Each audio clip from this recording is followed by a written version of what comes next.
Style. It is the manner in which a writer chooses among different strategies to address an issue and an audience.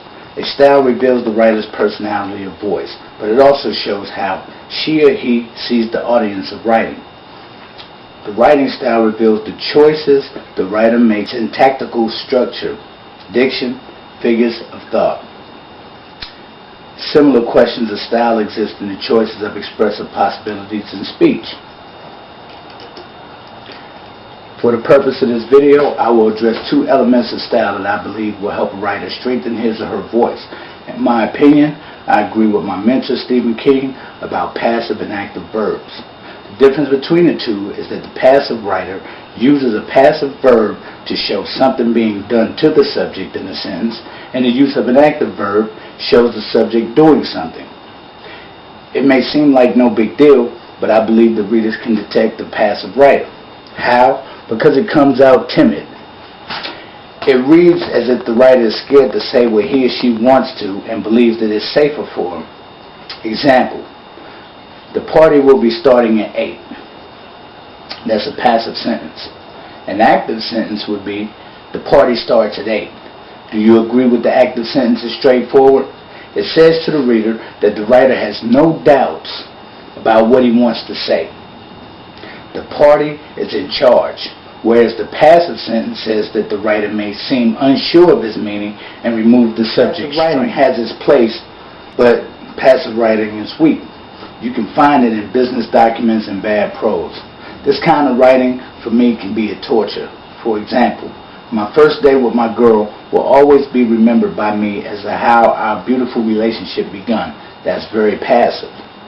An active sentence is, my beautiful relationship with my girl started with our first date. I'll never forget it. Passive sentences, once again, make your writing sound weak. Number 2, adverbs. Here's an example. I want you to listen for the differences in these two sentences.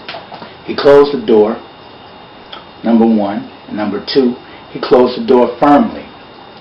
The second sentence uses an adverb. The first sentence says that he did what he did, and all of the prose before that should tell that he closed the door firmly. The second sentence uses the adverb firmly because the story before obviously can't convey how he closed the door. In other words, closing the door firmly is weak writing. A strong story would never need adverbs. Adverbs are words that modify adjectives and other verbs. They usually end in ly, although a number of words end in ly that are not adverbs.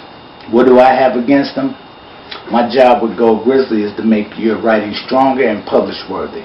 By overusing adverbs, neither will happen. Adverbs are like dandelions. A couple may look unique and pretty, but if you let too many grow, it becomes unsightly. Remember, your storytelling should be strong enough that it doesn't need adverbs to tell what the characters are doing. And when you use them only on the rarest occasions, and not even then if you can help it. Here's another example. There's 3 of them. Put it away, she shouted. I didn't do it, he pleaded. Never, he said. These verbs are forms of dialogue attribution. Now for some adverb revisions. Put it away, she shouted menacingly. I didn't do it, he pleaded dismally. Never, he said disrespectfully. See how weak the last 3 sounded?